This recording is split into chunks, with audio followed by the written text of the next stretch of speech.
Hello and welcome to Ryno's Orioles Report.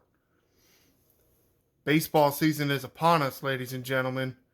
Tomorrow starts it off for the Birds anyway. Going to be in Boston. I think what I'm going to do with the Orioles this season is do a weekly show. Monday, I think, seems appropriate to me. Usually, a series ends on a Sunday and a new one starts on Monday. Usually, there are a few exceptions, but Monday's kind of the start of the week, and I'll recap a little bit of the previous series and look a little bit ahead to the upcoming. But this episode's a little different because I haven't had anything yet, so let's go over the roster. We'll look at the active roster here. There's not too many major changes as far as I'm concerned. Aiken, Baker, Bauman, Batista, Bradish, they were all here last year. Newcomers are going to be... I saw a way to phonetically say this. I don't think it's pronounced Columbe. I think it's like column or something. I'll have a better pronunciation for that later. Kyle Gibson's a newcomer. He's going to be in the starting rotation. I think I'm going to miss Jordan Lyles. I don't see the two newcomers to the rotation, Gibson and Irving, doing too much. Gillespie was here last year. Michael Givens is back with the club. Kinda anyway, because he's injured, so won't see him for a little bit. I'll get to that. The injuries later. Irvin, another newcomer to the rotation I just mentioned. I'm not too excited about them. I'll go over the depth chart in a little bit. Crable, Kramer, they were here. John Means, he is on the roster, but he will not exactly be starting the season with the Orioles. Perez, Tate, Foth, Tyler Wells, they were all here last year. Rutschman's going to be the primary catcher. Signed James McCann in the offseason. Okay.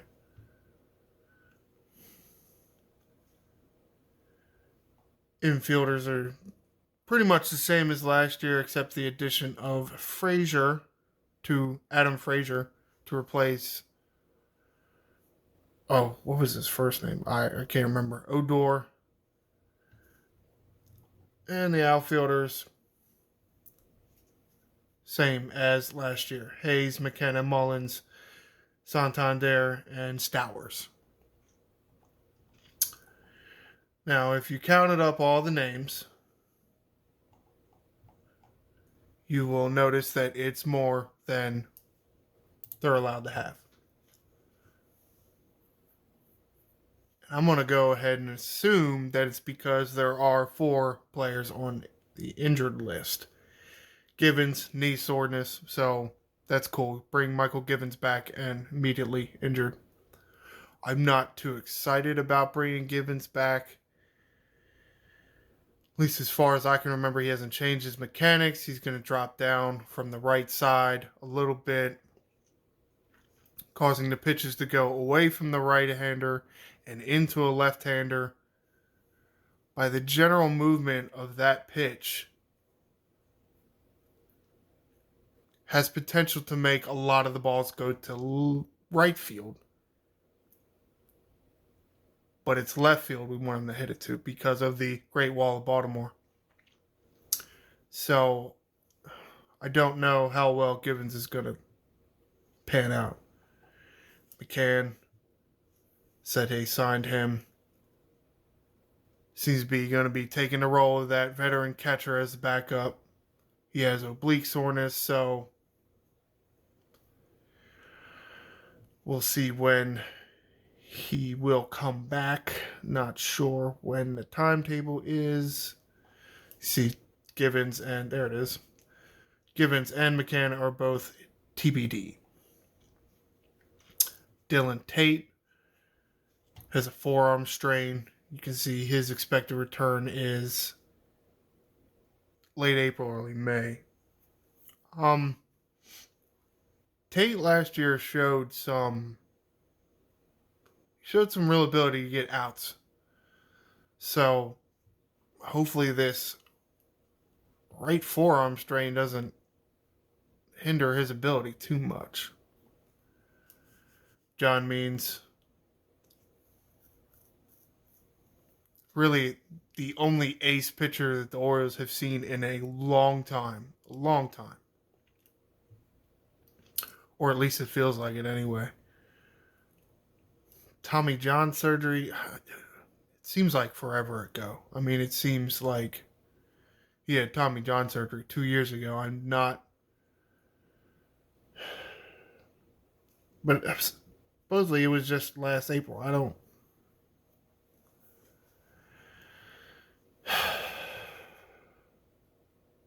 Trying to think. Yeah. That's right. He did have it then, but he's been having arm troubles for the past 2 years. So I don't know. I would love to see him come back and be at his form, but with all the arm troubles that he seemingly have, at least since his not perfect game, his no hitter, the no hitter in Seattle, he really hasn't been right. It's like he pitched too much that day and kind of ruined his arm for what's been a better part of 2 years almost. July, August, that's kind of surprised it's been taking him this long, but however. Let's take a look at the depth chart. The rotation as it's shaping out as of now means is on the injured list, but for the most part, they're in order. Kyle Gibson, Dean Kramer, Cole Irvin, Kyle Bradish, Tyler Wells. First three names of the list, they're going to be starting the first three games. Gibson will go tomorrow, Thursday, Kramer Saturday, and Irving on Sunday. At least that is the way it's scheduled now. We shall see. Between Gibson and Irving, I'm not too impressed with their numbers. The way I see it, at least one of these guys is definitely a placeholder for Grayson Rodriguez. It's pretty disappointing that Rodriguez got sent to the minors, but that is definitely a service time thing. There's no way you can make a case that it's something else. Yes, his spring wasn't that good, but it's been way too long. I mean, he should have been in the rotation last year, around middle of the year, but then he got injured. Disappointing that he's not going to start the year with the Orioles, but oh god, wouldn't maybe a month, I think, and then the service time doesn't become an issue. And essentially what the Orioles are thinking with that is, when do you start his clock? You got 5 years on a major league contract. So if you wait a month or two or whatever it is to start the season and then bring him up, essentially it's like a free 3/4 of a year. So that's definitely what the Orioles are going for. Yeah, they did kind of the same thing with Rutschman last year. But, I mean, with Major League Baseball players, they got pretty big contracts and they're all guaranteed. So you certainly understand why they do it. Just don't really like that club management does things like this. As of right now, Batista is the closer. I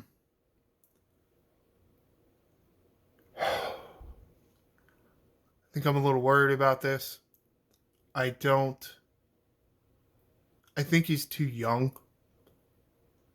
He hasn't quite learned how to pitch yet, I don't think. He's definitely more of a thrower. He has performed well, absolutely. But I and one thing I don't like about the bullpen is the only veteran that you think might have the mental ability, if you will, to handle a closer spot and pitch would be Givens, but I tried that with him and when he was in Baltimore the first time. It didn't go that well. But Batista really now he was working on a third pitch. Curveball slider type of pitch. But really his main pitches are his fastball, which is a very big and fast fastball. Tops out at like 101 miles an hour. And then a splitter to play off of that. But his pitches can be erratic at sometimes. And that's what I say about Young. He hasn't really, at least as of the end of last year, really learned too much control. But we shall see what happens. I am pretty interested to see Rutschman in a full year. Hopefully, he lives up to that number one pick. McCann, when he gets healthy, should be a okay replacement on off days for Rutschman. Mountcastle's going to get a majority of time at first base. If you notice all the names behind some of these guys on a depth chart, it's really just, second and third string guys. There's a lot of repeat names on this list. Majority time at first base is going to be Mountcastle. This thing with Santander, they want him to play first base a little bit because otherwise, Mountcastle's got to play first base all the time. Or you got to put Rutschman out there and he's supposed to have a day off. But I don't know.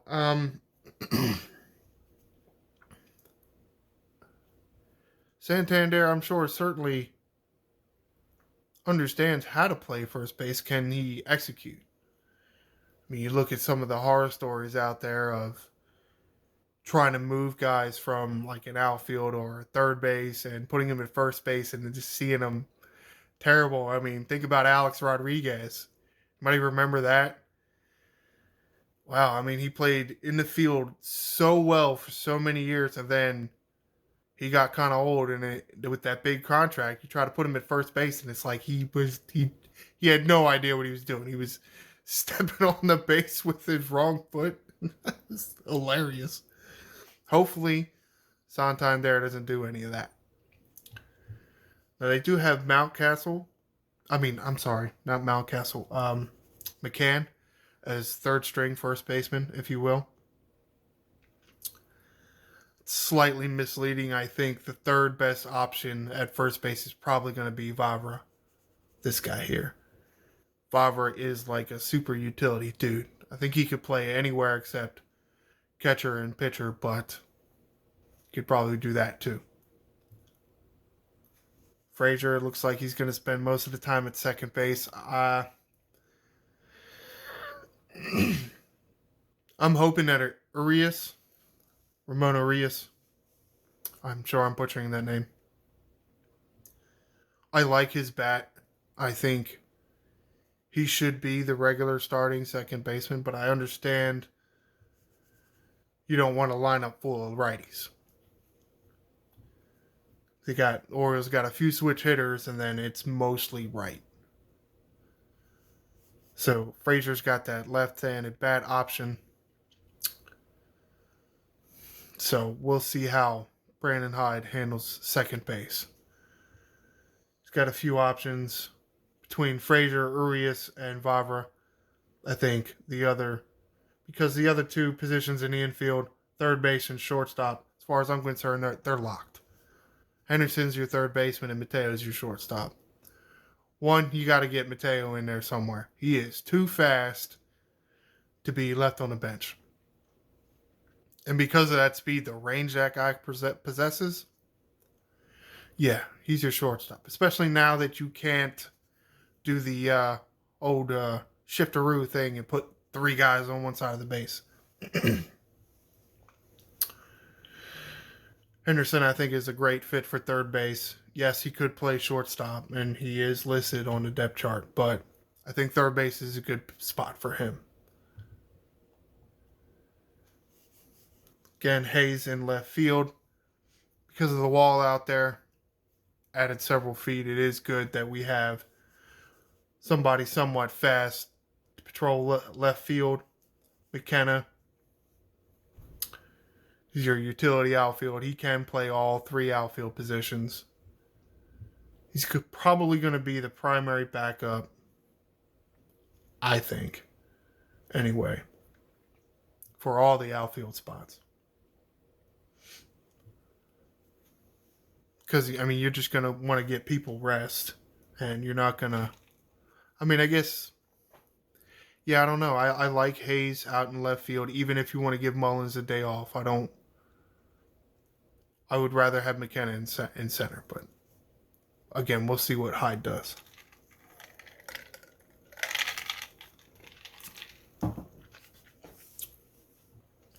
Mullins going to be a mainstay in center field, hopefully.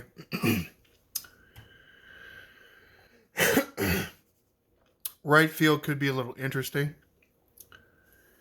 I think with them supposedly wanting Santander to get reps at first base, he probably won't play right field that much. You got the young kid Stowers there, McKenna, and Bavra, utility man. Now, and this is why I say I don't know Santander.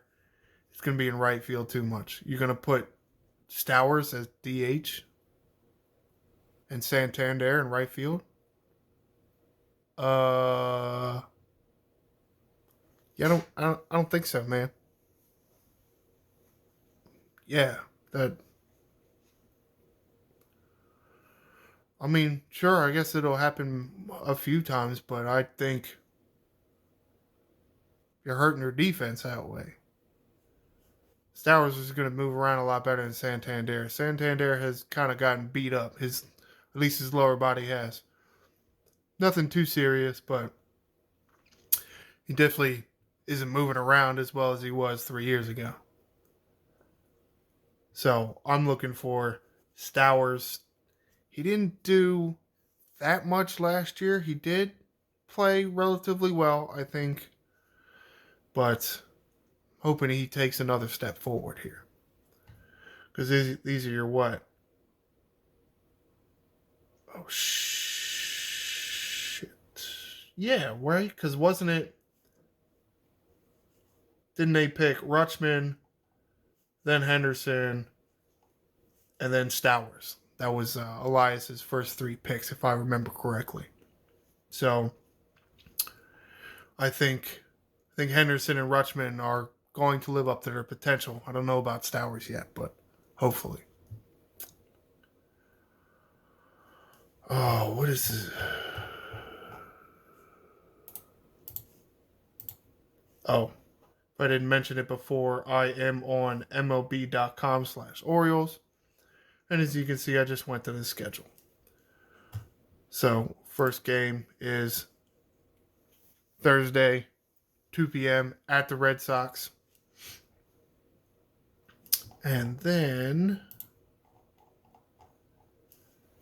Saturday and then Sunday and then Monday starts a new series. And that'll probably be my next show this coming Monday ahead of the Rangers game.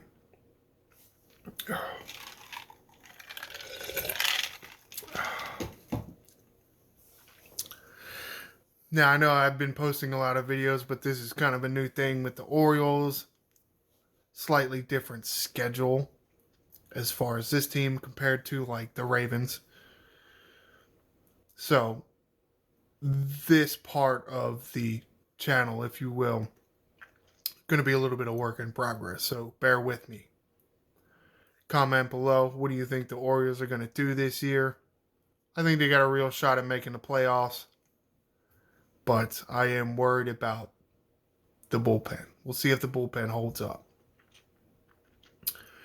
Anyway, that's going to do it for me today. Be sure to like and subscribe. I am the Angry Ryno, and this is Birdland.